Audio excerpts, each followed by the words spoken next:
نحمده ونصلي على رسوله الكريم أما بعد فأعوذ بالله من الشيطان الرجيم بسم الله الرحمن الرحيم وعن نواس بن سمعان قال سألت رسول الله صلى الله عليه وسلم عن البر والإثم فقال البر حسن الخلق والإثم ما حاك في صدرك وكرهت أن يطلع عليه الناس وكما قال علیہ الصلاۃ والسلام۔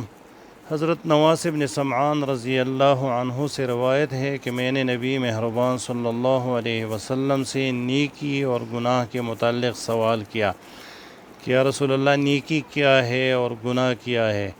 تو آپ صلی اللہ علیہ وسلم نے ارشاد فرمایا نیکی عمدہ اخلاق کا نام ہے اور گناہ وہ ہیں جو تیرے دل میں کٹ کے اور تجھے یہ بات پسند نہ ہو کہ لوگوں کو اس کی اطلاع ہو۔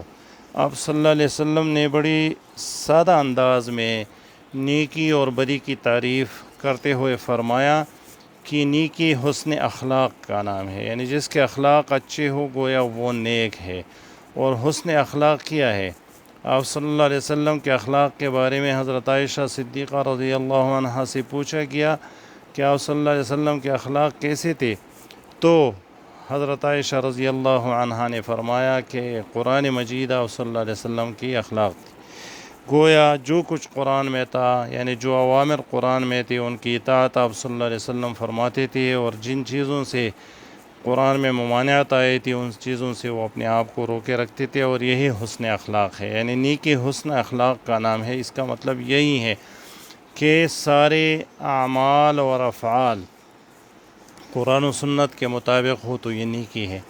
اور گناہ کی سادہ سی تعریف یہ ہے کہ جب تم کوئی کام کرو اور وہ کام تمہارے دل میں خلش سی پیدا کرے اور تو یہ بات پسند نہ کرے کہ کوئی میرے اس کام سے باخبر ہو، کسی کو میرے اس کام کے بارے میں اطلاع ہو، یہی برائی ہے۔ یعنی ہر وہ کام جو تو چھپانا چاہے اور جس کے بارے میں تمہارے دل میں یہ ہو کہ لوگوں کو اس کے بارے میں اطلاع نہ پہنچے، یہی برائی ہے۔